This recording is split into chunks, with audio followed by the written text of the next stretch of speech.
요한복음 13장 1절 한 구절 보십시다. 시작.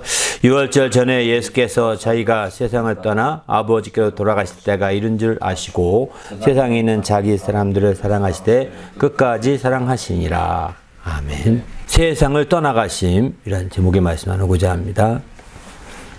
예수께서는 이제 우리가 잘 아신 것처럼 아버지의 품속에서 나오셨다.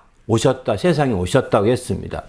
그러니까 그가 아버지 품속에 세상에 오셨다가 이제 세상에 다 일을 다 마치게 되면 떠나가시게 되는 거죠. 오늘 제목은 이제 세상을 떠나간다는 것은 바로 그런 것을 의미하는 거죠.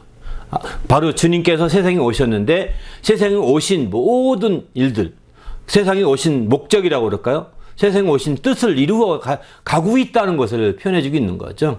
그것을 다 이루었고 목적을 이루었기 때문에 이젠 떠나가는 거죠. 만약에 이루지 않았다면 분명히 세상에 올 땐 뭐 어떤 목적이 분명하게 있을 텐데 그것이 이루어지지 않은 상태에서는 떠나갈 수가 없는 거죠. 그것이 분명히 성취가 됐기 때문에 이제 갈 때가 다 됐다. 이렇게 볼 수가 있는 거죠. 그래서 주님께서도 이제 그래서 세상에 아버지 품속에서 세상에 왔지만 이제 세상에 온 이후에 그는 부지런히 아버지가 자신에게 준 명령과 말씀들을 그대로 순종하게 됩니다. 그리고 마침내 순종하게 되었고 나서 아버지의 뜻을 이루어갈 즈음에 이제 떠나갈 때가 가까운 줄 아셨다고 이렇게 말씀하고 있죠. 아버지께로 돌아가실 때가 이른 줄 아시고 이렇게 표현합니다. 아버지께로 돌아갈 때가 된 거죠. 세상으로 본다면 세상을 떠나가는 것이지만은 이제 그 아버지 쪽에서 본다면 돌아가는 거죠. 하나님의 말씀으로 비춰본 하나님께 초점되면 돌아가는 겁니다. 반면에 세상의 중심을 본다면 떠나가는 거, 세상을 떠나가는 거죠. 세상에 왔다, 세상을 떠나간다. 이렇게 표현하죠. 우리가 죽음에 대한 표현도 거의 비슷한 것 같습니다. 바로 이제 발인한다, 세상을 떠나간다고 이렇게 표현을 쓰죠. 그 대표적인 표현이 어떤 표현이 있죠? 별세라는 표현을 씁니다. 죽음을 별세. 별세라는 것이 무슨 뜻이냐면 세상과 이별한다는 거고 떠나간다는 거거든요. 세상 중심적인 표현인 겁니다. 이 별세란. 반면에 돌아가신다는 표현은 하나님 중심적인 표현입니다. 그런데 한국 사람들은 감사하게도 왜 그런지 모르는데 하나님 중심의 그 언어들이 많습니다. 실제로. 하나님 중심의 언어가. 돌아간다는 것은 하나님께로 돌아가는 겁니다. 사람도 죽어서 이제 하나님의 생기로 지음받아서 왔거든요, 이 땅에. 그런데 이제 죽게 되면 그 생기가 하나님의 생기로 지음받았기 때문에 하나님께로 돌아가게 되어 있는 거죠. 누구나가 마찬가지입니다. 그런데 이제 돌아갈 때 하나님 나라에는 의가 있고 생명이 있어야 되거든요. 진리가 있어야 되거든요. 그런데 의가 없고 생명이 없고 진리가 없게 되면 이제 그들은 하나님 나라에 돌아가더라도 받아들이지 않습니다. 문 밖으로 쫓겨나는 시대가 되고 말게 됩니다. 왜? 하나님은 의로우신 하나님이시거든요. 하나님 생명의 하나님이시거든요. 하나님 진리의 하나님이시거든요. 그런 하나님이시기 때문에 그래서 이 땅에 있는 동안에 바로 죽기 전에 하나님의 의를 알아야 합니다. 죽기 전에 생명을 얻어야 합니다. 하나님의 생명을 얻어야 합니다. 죽기 전에 하나님의 진리를 알아야 합니다. 이렇게 바로 죽기 전에 하나님의 진리요. 죽기 전에 하나님의 생명이요. 죽기 전에 하나님의 의, 의라고 하는 길을 나타내는데 의는 그것을 우리가 알아야 되는 거죠. 그것을 모르게 되면 결국은 거기서 대접받지 못합니다. 푸대접받고 쫓겨나는 거예요. 박대받는다고 그러죠. 박대하지 마시고 이러는데 접대, 반대, 박대거든요. 박대받는 거죠. 푸대접받는 거죠. 그래서 마침내 쫓겨나는 신세가 되고 마는 겁니다. 그러니까 그들은 갈 데 없어 배하는 그들을 모아서 이제 어떻게 할까요? 쓰레기장에 버리는 거예요. 영적인 쓰레기장. 그게 성경은 지옥이라고 합니다. 지옥이란 말이 헬라어로 게힌나라고 표현하는데 게힌나라는 것은 쓰레기장이라는 뜻입니다. 그래서 우리는 이 땅에 있는 동안에 정말 우리는 하나님의 생기로 지음받은 이 땅에 왔습니다. 이렇게 왔는데 하나님의 생기로 지음받는 우리가 하나님의 의를 알아야 합니다. 그게 길이에요. 또 더 나아가서는 생명을 알아야 합니다. 진리를 알아야 합니다. 주님이 말씀하죠. 그것을 알 수 있는 유일한 길은 예수님을 아는 거예요. 그러니까 예수님이 나는 길이요 진리요 생명이라고 하지 않습니까? 예수님을 아는 겁니다. 예수님을 깊이 알 때 바로 이제 하나님께로 돌아갈 때 드디어 우리는 바로 이제 인정해 주는 거죠. 너도 우리 편이구나. 너도 의가 있네. 너도 생명이 있구나. 나랑 똑같은 생명이구나. 너도 진리가 있구나. 나랑 똑같은 진리구나. 이렇게 환영받게 되는 거죠. 우리도 주님 안에서 정말 우리도 돌아갑니다. 주님만 돌아가시는 것이 아니라 돌아갑니다. 우리도 세상을 떠납니다. 별세합니다. 세상을 떠납니다. 물론 요즘 그리스도인들은 이제 뭐 소천했다 이렇게 표현도 하죠. 뭐 한문으로서 소천, 하늘에서 불렀다 이런 뜻이거든요. 하나님이 불렀다 이런 뜻인데 좋은 말로는 알다시피 돌아가셨다는 표현이에요. 하나님께로 돌아가는 겁니다. 우리가 돌아갈 준비해야 되는 거죠, 사실은. 이게 의가 없는 자들에게는 큰 절망이요, 부담이요, 짐이지만 의가 있는 자들에게는, 생명 있는 자들에게는 이게 부담이요, 절망이요, 짐이 아니라 이게 큰 축복이 되는 것이죠. 이게 큰 힘이 될 수 있는 거죠. 우리 모두도 이런 주님의 축복과 은혜를 누리는 성도가 되시길 바랍니다. 할렐루야. 아멘. 그게 참으로 소중한 거죠. 우리 모두가 정말 깨어서 마지막 때 이런 주님의 놀라운 축복을 누리며 저희 은혜 가운데 사는 성도가 되시길 부탁드립니다. 할렐루야. 아멘. 바로 예수님께서도 이제 아버지 품에서 나오셔서 이제 마침내 세상에서 그의 뜻을 다 이루시고 또 갑니다. 돌아가기 전에 그래서 한번 늘 우리도 죽기 전에 생각할 것은 내가 과연 이 땅에 왔는데 그 뜻을 다 이루었는가? 내가 해야 될 일을 다 이루었는가? 내 사명을 다 성취했는가? 이 생각을 해야 합니다. 내가 하나님께 나에게 주신 그 사명을 다 했는가? 예수님은 지금 그 일을 아버지 때로 다게 일을 다 이루게 되시고 이룬 줄 아셨다고 표현하지 않습니까? 그런 것처럼 이제 돌아가실 때를 그가 알고 있는 거죠. 우리도 마찬가지죠. 우리도 이제 돌아갈 때가 된다면 그러기 전에 과연 내 사명을 다 했는가? 내가 이 땅에 올 때 하나님께서 나를 통해서 이루고자 한 그것을 다 이루었는가? 이 생각을 꼭 하셔야 되는 겁니다. 그거를 안 하고 우리가 이제 간다면 주님으로부터 책망받을 수도 있는 거죠. 너는 다 이루지 못하고 왔냐? 왜 이렇게 급하게 왔냐? 이럴 수도 있고요. 아마 그래서 그 자살하는 사람들에 대해서 주님이 그 죄악을 묻는 이유가 왜 이렇게 급하게 왔냐는 거예요. 내 뜻을 이루려고 하지 않고 네 마음대로. 내 뜻을 이루고자 내가 너를 지었고 내가 너를 낳았고 내가 너를 지어서 내가 이런 일을 하기 원했는데 네가 왜 내 뜻을 이루지 않고 내 일만 조금 하다가 성질 나쁘게 안 됐다고 해서 죽냐 자살하냐 이겁니다. 그러니까 왜 너는 빨리 내 마음대로 이렇게 속혀왔냐? 나는 너 원치 않는다. 이렇게 되는 거죠. 원치 않는 거예요. 주님의 뜻을 이루어야 주님이 돌아갈 때 환영하는 겁니다. 그렇지 않습니까? 전쟁에 나갔습니다. 전쟁에 나갔으면 싸워서 이기고서 개선장군에 대해 환영받지 않겠습니까? 그런데 나갔다가 잘못하면 죽을 것 같아. 도망가가지고 얼른 오면 어떻게 될까요? 너는 탈영병 같이 되는 거고요.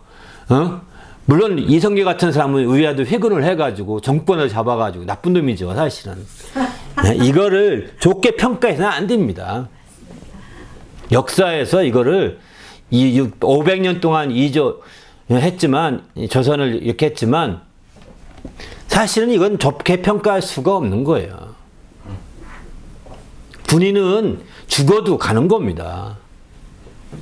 사사롭게 한 거죠. 이건 역사가 판단해야 되는 거예요.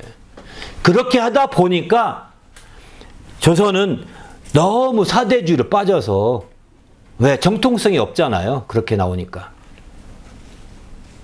정통성이 없으니 사대주의에 빠져서 이제 오히려 국토를 축소시킵니다. 사실은 압록강과 두만강 국경 안으로 들어온 것은 이 조선 때부터라고 합니다. 그전 고려 때만 해도 훨씬 그 밖에 땅이었다고 합니다. 압록강 건너까지 다. 이렇게 축소시켜서 그게 마치 그거로 막 만들어간 거예요. 나쁜 놈들이에요, 진짜. 나쁘다고 이렇게 우리가 후세들이 말해야 이런 위화대군 같은 나쁜 군인들이 안 나오는 겁니다. 그잖아요? 군부 쿠데타가 안 일어나는 거예요. 나쁘다고 자꾸 가르쳐야. 그런데 이걸 나쁘다고 안 합니다. 아, 역시 뭐, 성공한 쿠데타는 그게 아니다. 이렇게 하니까. 아무리 성공해도 역사는 평가를 해줘야 되거든요. 바로 그런 똑같습니다. 아니, 군인이 가서 사명이 싸우는 거지. 목숨 바쳐 싸우는 거죠. 사명을 안 하고 그냥 여건을 핑계대가 돌아왔어. 돌아오니까 어떻게 되겠어요? 거꾸로 완전히 썩으려고 하는 거죠. 믿고 보냈는데 그렇게 완전히 뒤통수 치는 거 어디 있습니까? 나쁜 놈들이지 진짜. 똑같습니다.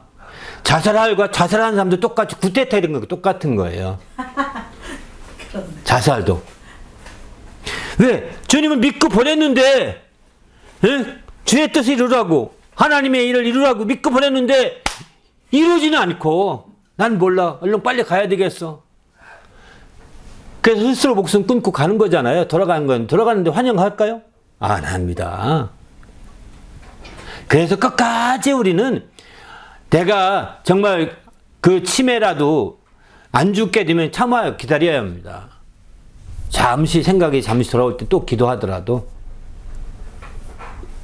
네? 세탁기야. 이해되시죠? 잠시 그 정신 바짝 나서 1분간 기도하고 24시간을 생각이 좀 온전치 않다 하더라도 참고 기다려야 되는 거예요. 1분 동안 할 일이 있는 거예요. 이해되시죠? 그런 사람을 향해서 빨리 죽으라 이렇게 악담해서는 안 되는 거죠. 그분이 해야 될 일이 있는 거예요. 아직까지 할 일이 있는 거예요. 이해되시죠? 이거를 인정해야 정말 하나님 앞에서 끝까지 과연 도대체 무엇인지는 모르겠습니다만은 그런 마음으로 살아야 되겠다는 거죠. 내가 그저 좀 괜찮게 되면 열심히 살고 안 되면 안 살고 이게 아니란 말이에요. 좀 형편이 나아지면 열심히 살고 형편이 어려워지거나 힘들어지면 막 그냥 대충 살고 이럴 수가 없는 거죠. 한결같은 마음으로 내가 살아가면서 주의 뜻을 이루어가는 거죠. 그게 중요한 거라는 거예요. 그렇게 해서 들어갈 때 그렇게 해서 주의 부름을 받고 하늘에서 부름을 받고 마침에 돌아갔을 때 하나님은 그를 환영하는 겁니다. 할렐루야. 그래서 착하고 충성진 종이라고 하는 정말 그런 칭찬을 받지 않겠습니까? 그런 우리의 신앙관이 필요하다는 거예요. 여기서 예수님이 떠나가신다는 표현 자체가 정말 그런 뜻이고 세상을 떠나 아버지께로 표현이 재밌잖아요. 아버지께로 돌아가실 때 이렇게 표현하지 않습니까? 세상을 떠나 아버지께로 돌아가실 때. 그러니까 세상에 왔다가 세상을 떠나가신다는 거예요. 그런 개념을 오늘 아주 중요하게 보는 거죠. 그러면 우리 주님이 세상에서 오실 때 아버지 원하시는 목적과 뜻이 있었는데 그걸 다 이루고 떠나가시기 때문에 떠나가신다는 건 그걸 다 이루어가고 있다는 것을 의미하는데 그것을 이루면 그게 얼마나 우리에게 유익한 것이냐. 이게 여기에 초점을 둬야 되는 거죠. 그분이 떠나간다는 것은 그러면 그분이 오셔서 이 세상에서 그 목적을 다 이루어가고 있다고 하네. 뜻을 다 이뤘다고 하네. 그러면 그만큼 나에게 유익하다는 뜻이 아니야. 이렇게 될 수 있는 거죠. 그게 나에게 큰 유익이라는 겁니다. 이상이 떠나갈 때, 이 땅, 세상을 떠날 때 주님이 이루신 뜻, 세상을 떠날 때 주님이 이루신 목적, 이것이 이제 우리에게 큰 유익이기 때문에 주님이 떠난다는 것을 우리는 한편으로는 슬퍼하지만 안타까워하지만 또 한편으로는 이런 측면에서 적극적으로 환영하고 주님이 내가 떠나가는 것이 유익이다 이렇게 말씀하는 것처럼 유익이기 때문에 떠나가시는 것에서 우리는 만류할 수 없는 거죠. 떠나지 마소서 이렇게 할 수 없는 거예요.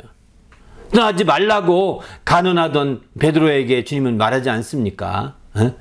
정말 내가 더 12영대인 더 많은 천사들을 통해서 내가 못할 줄 아느냐, 다 할 수 있지만 이게 이렇게 해야 아버지의 뜻을 이루는 거다. 마지막까지 이루고 가는 거죠.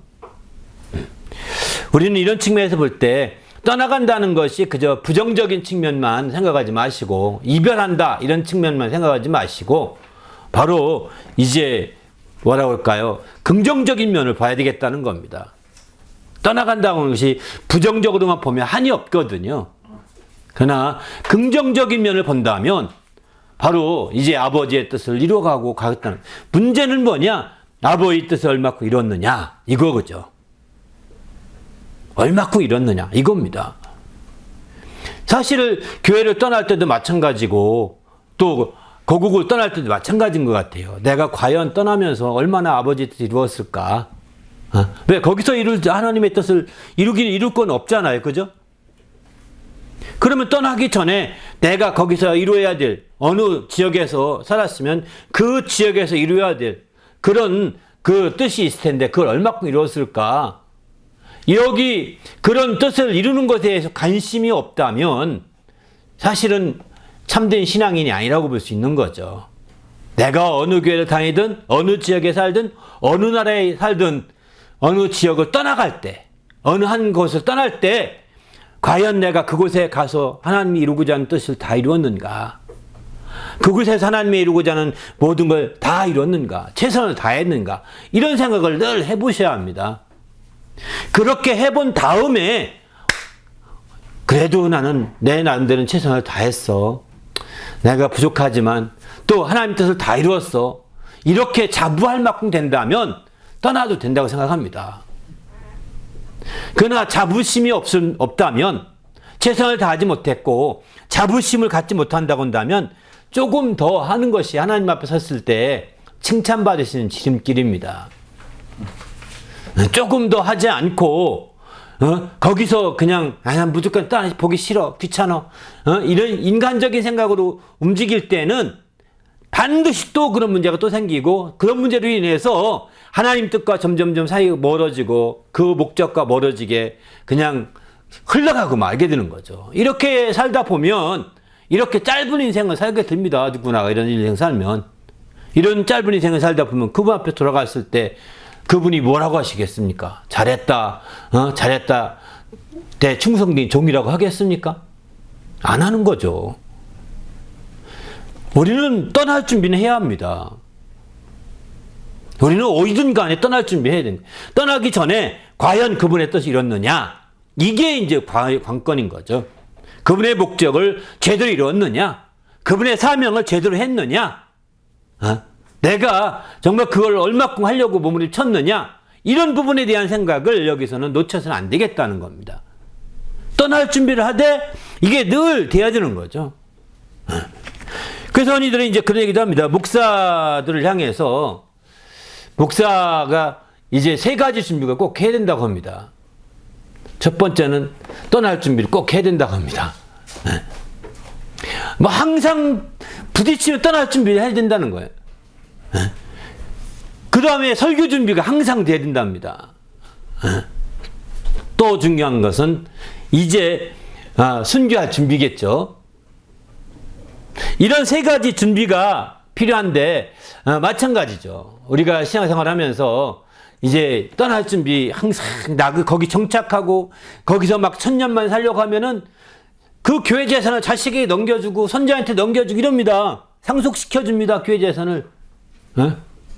떠날 준비 안 하는 거죠. 심각한 거죠. 또 더 나가서 이제 언제든지 설교해야 되는데 설교 준비가 안 되면 이제 어려운 거죠. 또 마지막 언제 죽을 준비가 돼야 되는데 죽을 준비가 안 되면 아주 혼란스러워지는 거죠. 이렇게 어쨌든 우리 신앙은 이런 떠난 준비하는 것이 굉장히 중요합니다. 또 우리의 신앙이 같이 나그네 신앙이라고 그러지 않습니까? 우리는 나그네요 외국인이라 일컬음 받았다. 히브리서는 그렇게 11장은 표현하고 있는데 바로 나그네요 외국인은 항상 떠나는 거거든요. 거기서 정착해서 두 발 담그고 이제 막 정착해서 막 다 천년만년 살려고 할 준비 안 하는 겁니다. 떠나라면 또 떠나는 거죠.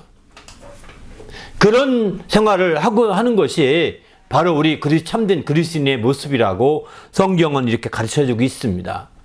그런 측면에서 볼 때 우리가 적극적으로 이 세상을 떠난다는 개념을 우리가 부정적으로만 볼 것이 아니라 긍정적인 면에서 우리가 잘 이해하는 것이 필요할 것 같아서 이렇게 말씀을 드립니다.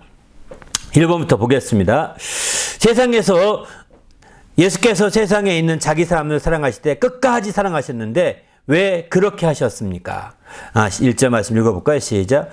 6월절 전에 예수께서 자기 세상을 떠나 아버지께로 돌아가실 때가 이른 줄 아시고 세상에 있는 자기 사람들을 사랑하실 때 끝까지 사랑하시니라. 예. 바로 세상을 떠나 아버지께로 돌아가실 때가 이른 줄 아셨기 때문에 끝까지 더 사랑하시는 거죠. 바로 자기의 사람들을 끝까지 이제 내가 사랑하고 싶어도 더 사랑할 수 있는 그 시간이 얼마 남지 않았다고 생각하니까 사랑하는 그 시간이 더 안타까운 가운데 끝까지 더 사랑할 수 있게 되는 거죠. 예수께서 자기가 세상을 떠나 아버지께로 돌아갈 때가 이른 줄 아셨는데 어떻게 하셨습니까? 2절하고 두 글자만 읽습니다. 시작. 마귀가 벌써 시몬의 아들 가룟 유다의 마음에 예수를 팔려는 생각을 넣었더니 이는 자기를 팔 자가 누구인지 아심이라. 그러므로 다는 깨끗하지 아니하다 하시니라. 예. 여기에 보게 되면 이제 이렇게 말씀하죠. 마귀가 벌써 시몬의 아들 가룟 유다, 시몬의 아들 가룟 유다의 마음에 예수를 팔는 생각을 넣었더니, 주님은 바로 가룟 유다의 마음에 예수를 넘기고자 하는 그런 마음을 가지고 있다는 걸 알고 있었던 거죠, 사실은. 그것을 알고, 내가 팔려 이렇게 넘어가는구나 하는 것을 알게 된 거죠. 또 11절에 보게 되면은 이제 자기를 팔 자가 누구인지 이미 아셨다고. 어쩌면 주님은 가룟 유다를 처음 부를 때부터 아셨는지도 몰라요. 네. 특별히 가룟 유다가 그런 일을 잘하게 돈깨를 맞게 한 것도, 돈에 대한 셈을 잘 세게 하려고 하는 것도 이제 그런 취지인지도 모르죠. 가룟 유다가 셈이 아주 불분명했다면 돈깨를 안 받겠을 것이고, 이렇게 돈에 대한 무관심했다면 팔지도 않았을 겁니다. 그런데 가룟 유다는 그렇지 않았습니다. 이 돈에 대한 관심이 많았고, 또 이제 재정에 대한 관심이 많았고, 이런 것은 그저 여전히 그의 육신적인 연약함이죠, 사실은. 이런 연약함들을 그대로 쓰신다는 겁니다. 그러니까 우리가 때로는 우리가 여러 가지 측면에서 이런 육신적인 부분에서 연약한 부분들을 빨리 고치지 않으면 이렇게 악하게 그냥 이용당할 수가 있는 거죠, 사실은. 안타깝죠. 세상을 떠나 아버지께로 돌아가실 때가 이른 줄 아시고 제 아들을 사랑하사 어떻게 행하셨습니까? 3절부터 5절까지 읽습니다. 시작. 저녁 먹은 중 예수는 아버지께서 모든 것을 자기 손에 맡기신 것과 또 자기가 하나님께로부터 오셨다가 하나님께 돌아가실 것을 아시고 저녁 잡수신 자리에서 일어나 겉옷을 벗고 수건을 가져다가 허리에 두르시고 이에 대에 물을 떠서 제 아들의 발을 씻기시고 그 두르신 수건으로 닦기를 시작하여. 예. 제 아들을 사랑하셔서 이제 제 아들에게 이제 대야 물을 떠서 제 아들의 발을 씻기시고 수건을 닦아주는 세족식이죠. 흔히들 세족식을 하게 됩니다. 바로 이제 하나님께로 오셨다가 하나님께로부터 오셨다가 하나님께로 돌아가실 줄 아시고 이렇게 표현하죠. 그래서 마침내 그는 이제 제 아들의 발을 깨끗이 씻기시고 그 다음에 수건으로 닦아주기까지 이렇게 하시게 되는 거죠. 이렇게 하게 되니까 4번입니다. 예수께서 대야에 물을 떠서 제 아들의 발을 씻기시고 그 허리에 두르신 수건으로 닦기를 시작하며 베드로가 어떻게 질문했으며 거기에 예수께서 어떻게 대답하셨습니까? 말씀이 있으면 시작. 시몬 베드로에게 이르시되 베드로가 이르되 주여 주께서 내 발을 씻기시나이까? 예수께서 대답하여 이르시되 내가 하는 것을 내가 지금은 알지 못하나 이후에는 알리라. 예. 시몬 베드로가 이제 말합니다. 주여 어떻게 주께서 왜 내 발을 씻기시나이까? 이렇게. 내 발을 씻기시나이까? 왜 이렇게 하십니까? 어? 이렇게 이제 묻죠. 그때 주님이 말씀하십니다. 내가 하는 일을 내가 지금은 알지 못한다는 거예요. 그러나 이후에는 알리라. 이렇게 말합니다. 계속 볼까요? 예수께서 말씀하실 때 지금은 알지 못하나 이후에는 알리라 하심에 베드로가 강하게 거절하는데 이에 예수께서는 어떻게 말씀하시며 베드로의 반응이 어떠합니까? 같이 읽을까요? 시작. 베드로가 이르되 내 발을 절대로 씻지 못하시리이다. 예수께서 대답하시되 내가 너를 씻어주지 아니하면 네가 나와 상관이 없느니라. 시몬 베드로가 이르되 주여 내 발뿐 아니라 손과 머리도 씻어 주옵소서. 예. 이렇게 이제 베드로가 강하게 거절하게 되자 바로 내 발을 절대로 씻지 못합니다. 강하게 거절하게 되자 예수께서 말씀하십니다. 내가 너를 씻지 아니하면 네가 나와 상관이 없다. 이렇게 말씀합니다. 여기 상관없다는 표현은 굉장히 중요한 거거든요. 완전히 관계가 끊어진다는 것입니다. 네. 주님이 발을 씻어주지 않으면 완전히 발이 끊어진다는 거예요. 그래서 이제 끊어져서 이게 안 된다 이렇게 표현하고 있는 거죠.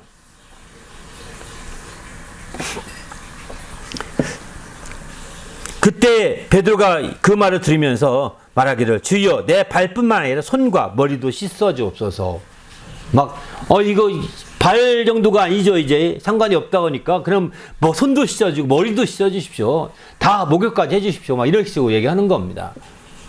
여섯 번째, 베드로가 완전히 바뀌어 내 발뿐 아니라 손과 머리도 씻어달라고 하자 예수께서 어떻게 말씀하십니까? 같이 말씀 읽어볼게요. 시작. 예수께서 이르시되 이미 목욕한 자는 발밖에 씻을 필요가 없느니라. 온몸이 깨끗하니라. 너희가 깨끗하나 다는 아니니라 하시니 이는 자기를 팔 자가 누구인지 아심이라. 그러므로 다는 깨끗하지 아니하다 하시니라. 아멘. 바로 이제 목욕하지 씻으려고 막 손도 머리도 막 다 머리까지 씻으려고 하니까 예수께서 이렇게 말씀하십니다. 예수께서 이르시되 이미 목욕한 자는 발밖에 씻을 필요가 없느니라. 이렇게 말합니다. 온몸이 깨끗하니라. 그렇게 말씀하죠. 바로 목욕했다. 이미 주님이 함께하고 주님을 따르고 주님과 함께한 자들은 목욕한 자와 같다고 보시면 되는 거죠. 주님이 함께하고 주의 말씀을 따르고 있는 자들, 그들은 목욕한 자와 같다고 보시면 되고, 발은 이제 마침내 목욕한 자도 발은 또 닦아야 되지 않습니까? 또 닦고 하듯이 발은 이렇게 하듯이 발은 씻어야 되는 거죠. 여기 이제 목욕한 자는 발밖에 따를 필요가 없다 이렇게 한 것처럼 여기서 목욕한 것을 주님이 나중에 십자가의 피로 속죄함 받은 걸 목욕했다 흔히들 쉽게 이렇게 표현도 하거든요. 이해되시죠? 주님이 십자가의 피로 목욕했다 이렇게 표현되는데 그러면 여기 십자가 달리기 전이잖아요. 십자가 되기 전이면 목욕한 건 아니잖아요. 그럼 목욕이라도 시켜줘야 될 것 같은데 그건 아니란 말이에요. 그죠? 그런데 주님 우리가 속죄함에 있어서 두 가지가 있습니다. 하나 예수의 피로 속죄함이 있고 또 한 가지는 예수의 이름으로 속죄한다 이렇게 표현합니다. 그러니까 예수의 피로 속죄하는 게 완전한 것이고요. 그 이름으로 속죄한다는 것은 예수님이 공생애 중에 예수님의 말씀을 따르고 함께하는 자들, 이런 자들은 예수의 이름으로 속죄함이 이루어진 것이 아닐까. 내 죄의 사함을 받았느니라. 이렇게 그 어떤 과부에게도 그런 말씀 하잖아요. 여인에게도. 그러니 돌아가라. 내 죄의 사함을 받았느니라. 그럼 죄사함 받았다고 하는 것이 예수님이 그냥 선포했는데 그게 아니라 예수 이름으로 선포한 거죠. 예수님 입에서 나온 말씀이니까. 그죠? 바로 예수님의 말씀으로 이제 말씀을 통해서 선포된 거고. 여기도 나오지만 요한복음 15장에 가면 또 온몸이 깨끗하다는 표현, 이렇게도 말씀 안에 거하면 깨끗해졌느니라 이런 표현 나오거든요. 너희가 내 안에 하고 너희가 깨끗해졌다. 이렇게 깨끗해졌다는 표현도 나오는 거 본다면 아마 그런 주님 말씀 안에 거하고 예수 이름으로 온몸이 깨끗해진 그런 경우이고 그건 예수님이 공생에 함께할 때인 것 같고요. 이후에는 이제 오늘날은 바로 예수의 이름으로도 되지만 예수의 피를 의지해야 되는 거죠. 이미 예수께서 베풀어 놓은 예수의 피로, 그리고 또 그 이름을 우리가 찬양하고 그 이름을 의지하고 나가는 거죠. 이렇게 해서 마침내 찬송가에도 보면 주의 이름으로 죄 씻음 받았네 이런 표현도 나오고요. 예수의 피로 죄 씻음 받았네 이런 표현도 나옵니다. 실제로. 또 성경에도 나옵니다. 두 가지의 속죄에 대해서 표현하고 있거든요. 그런 측면에서 볼 때 여기서 예수의 십자가 달리기 전에 목욕한 자는 발밖에 씻길 필요가 없다. 내가 발만 씻겨주는 거다. 라고 하는 것은 발 씻겨주는 그들은 이미 몸도 깨끗해졌다 이거죠. 이렇게 깨끗해졌으면 가룟 유다는 죽어도 괜찮을 것 같지 않습니까? 자살은 안 했어야 되는 거예요. 사실은. 이해되시죠? 자살을 안 했어야 되는 거예요. 그가 예수를 팔았다 하더라도 끝까지 양심을 이기고 자살하지 않고 주여 저를 용서해 주시옵소서 했더라면 어쩌면 새로운 길이 또 있을 수 있는 거예요. 우린 모릅니다. 그거 알고 싶으면 하늘나라 가서 물어보십시오. 플랜 B가 있을 수 있는 거죠. 그런데 자살해버린 거예요. 자기가 너무 충격받아서. 그래서 결국은 아무리 목욕을 해서도 자살하면은 박대받는 거죠. 빨리 들어갔으니까. 빨리 돌아갔으니 뭐 어떻게 되겠어요. 어쩌면 박대받는 거죠. 이런 거 볼 때에 마찬가지입니다. 우리가 주님 앞에서 이제 그 목욕했다라는 개념을 여기서는 그렇게 좀 조금 더 넓은 의미로 보도 좋겠다. 물론 일반적으로는 속죄함 받은 거, 예수의 속죄함 받은 게 다 목욕했다. 이렇게 우리가 이미 속죄함 받았기 때문에 손만 씻으면 된다. 발만 씻으면 된다. 왜? 발은 땅을 짚고 다니기 때문에 발만 씻으면 된다. 이런 표현이지만은 이제 그 목욕한 자는 발밖에 씻을 필요가 없다. 머리나 손까지 함께 씻을 필요는 없다라고 이렇게 분명히 말씀합니다. 이 발을 강조하게 되는 거죠. 마지막 나눔 읽고 마칠까요? 시작. 세상에서 예수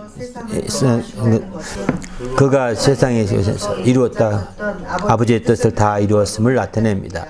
그가 세상을 떠나 아버지께로 돌아갔을 때가 이른 줄 아시고 세상에 있는 자기 사람을 끝까지 사랑하십니다. 그러면서 자신이 세상을 떠나는 것이 우리에게 유익이라고 말씀하셨습니다. 그것은 세상이 떠나가지 아니하면 보혜사가 오시지 않을 것이 때문입니다. 그분은 세상에 떠나가서 아버지께로 돌아가시면 아버지께 보혜사를 구해 보내시라고 하셨습니다. 세상을 떠나간다는 것, 또 어떤 의미가 있는지 이야기해 봅시다. 계속 볼까요?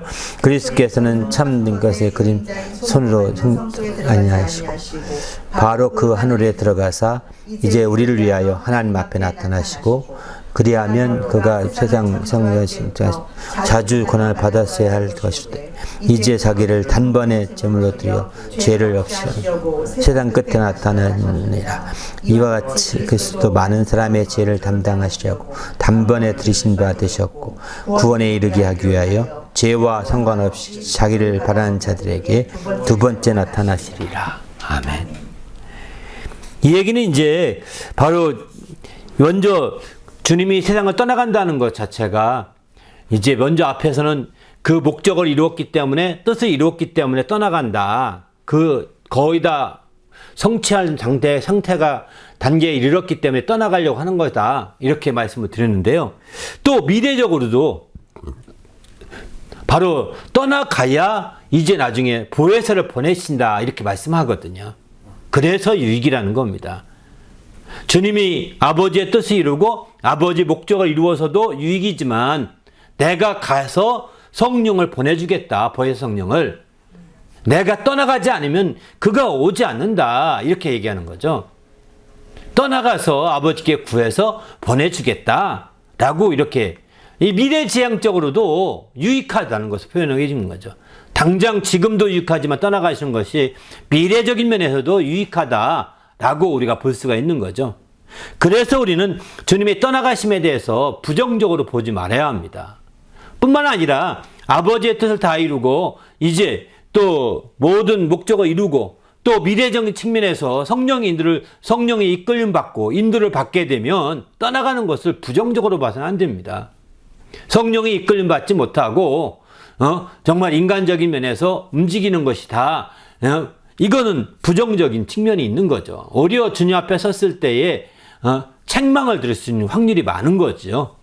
그래서 우리는 이제 내가 얼마나 아버지의 뜻을 이루었는가, 얼마나 아버지의 그 목적, 아버지의 사명을 다했는가, 그리고 성령의 인도함 받아서 내가 가고 있는가, 이런 세 가지 측면을 고려해 보면서 우리가 떠날 준비를 늘 해야 되겠다는 거죠. 그렇게 될 때 가능하고, 또 더 나가서 주님의 떠나가시면 또 다른 의의가 있습니다. 이런 의의, 이건 우리에게도 적용시켜 볼 만한 의의지만, 세 번째 의의는 또 다른 측면이 아주 중요한 성경적 의의가 있는데, 이것은 바로 이제 히브리서 9장 24절부터 쭉 28절까지 말씀, 중요한 말씀만 적어놨는데요. 바로 그리스도의 참것의 그림자인 손으로 만든 성전에 들어가 성소에 들어가지 않은, 이 손으로 만든 성소에 들어가는 것은 모세의 율법을 따라 성소에 들어가는 겁니다. 바로 하늘에 들어가사 이제 우리를 위하여 하나님 앞에 나타나시고, 손으로 만든 성소가 아니라 손으로 만들지 아니한 성소, 이게 하늘이에요. 손으로 만들지 아니한 성소, 하늘의 지성소로 이렇게 말하거든요. 지성소에 들어가셔서 이제 우리를 위하여 하나님 앞에 나타나셨다는 거예요. 섰다는 거죠. 그렇게 해서 마침내 그가 또 26절, 그가 세상을 창조할 때부터 자주 고난을 받았어야 할 것이로되, 이건 무슨 뜻이냐면, 이제 만약에 손으로 만든 성소에 들어갔더라고 한다면 그는 많은 자주 고난을 받았어야 한다는 거면, 세상을 창조할 때부터 지금까지 여러 번 고난. 왜? 반복되는 제사니까요. 손으로 만든 성소에서는.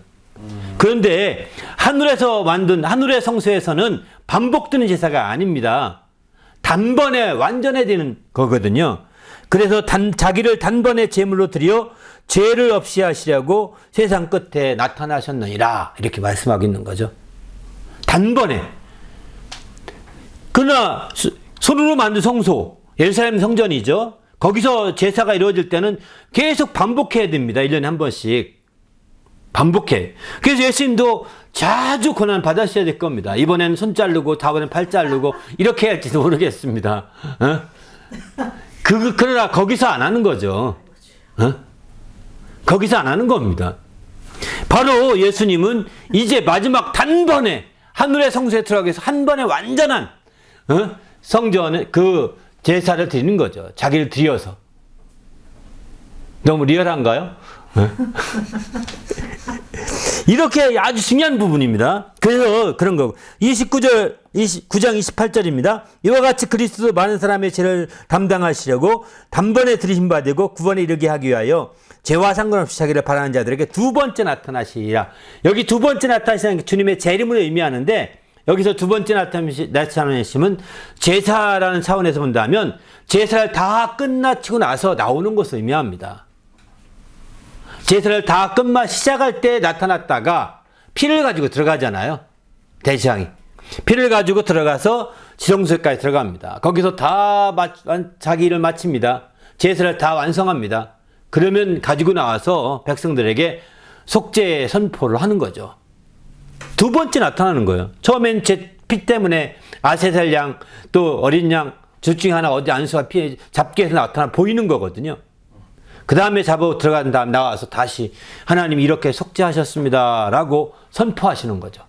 두 번째 나타나시는데, 이게 바로 여기 주님의 영원한 제사에 진행한 모습이 그대로 잘 표현해지고 있는 거죠. 다른 히브리서에 보게 되면 영원한 제사라는 표현을 쓰거든요. 주님의 영원한 제사가 이루어지고 있는 과정인 거죠. 바로 주님이 세상을 떠나간다는 것은 자기 피를 가지고서 이제 영원한 제사를 이루기 위해서 아버지 하나님의 지성소, 바로 하늘에 있는 지성소로 들어가신 거예요. 그래서 하나님 앞에서 역사하시기 시작하는 거죠. 그리고 마침내 이제 거기서 하시는 대부분의 큰 일이 뭐냐? 기도예요. 제사장들이 지성소에 들어가 살리는 일은 기도예요. 기도를 얼마큼까지 해야 되냐? 기도를 못하니까, 인간의 말은 기도는 막 거기서 오랫동안 하면 지쳐 쓰러지잖아요. 그러니까 향을 피웁니다. 향을 피워서 향이 법궤를 덮을 만큼 향을 쫙 피웁니다. 향단을 갖고 들어가서. 그 향단은 향로는 알다시피 성도들의 기도를 의미하거든요. 성도들을 대신한 중보기도가 그 지성소의 그 법궤를 쫙 덮을 만큼의 기도를 하는 거예요. 가득하게. 대시향의 역할입니다. 기도예요. 그 예수께서도 하늘에 올라가셔서 놀고 먹는 게 아닙니다. 기도합니다. 성도들을 위해서 기도하는 거죠. 지금도 하나님 우편에 우리가 간구하신다고 그러지 않습니까? 로마서 8장에 보면. 또 주님도 이렇게 말씀하죠. 내가 처소를 예비하려고 하노니 처소가 다 예비되면 너희로 데리러 간다. 이렇게 말씀하잖아요. 아직 안 데려온 거 본다면 처소를 예비하는 중이고 이 일에 주님의 초점 두고 일하고 계시고 또 한편은 기도하시는 거죠. 이렇게 하셔서 이제 영원한 제사를 완성하고 이제 마지막에 두 번째 나타나시게 되는 겁니다. 바로 그러기 위해서 떠나간다는 것은 이런 영원한 제사를 이루어가는 첫걸음을 뗀 것과 똑같은 거죠. 우리 모두도 이런 측면에서 볼 때 주님이 떠나가신다고 하는 큰 의의를 여기서 아마 깊이 좀 되새겨 보시고 정말 떠나가셔서 이루고자 하시는 모든 일들이 온전히 이루어져서 주님이 재림하셔야 되는 거죠. 재림하지 않는다면, 재림을 믿지 않는다고 한다면 이런 영원한 제사를 믿지 않는 것과 똑같은 겁니다. 주님이 재림하심을 믿는다는 것은 영원한 제사가 시행되어 있고 마침 완성되면 오실 거라고 하는 것을 믿기 때문에 재림을 믿는 거거든요. 우리 모두도 이와 같이 주님이 떠나가셨다가 다시 오실 그날을 우리가 고대하면서 떠나가시는 것이 얼마나 큰 유익인지를 깊이 되새기면서 우리가 깨어있는 성도가 되게 해달라고 간절히 기도합니다.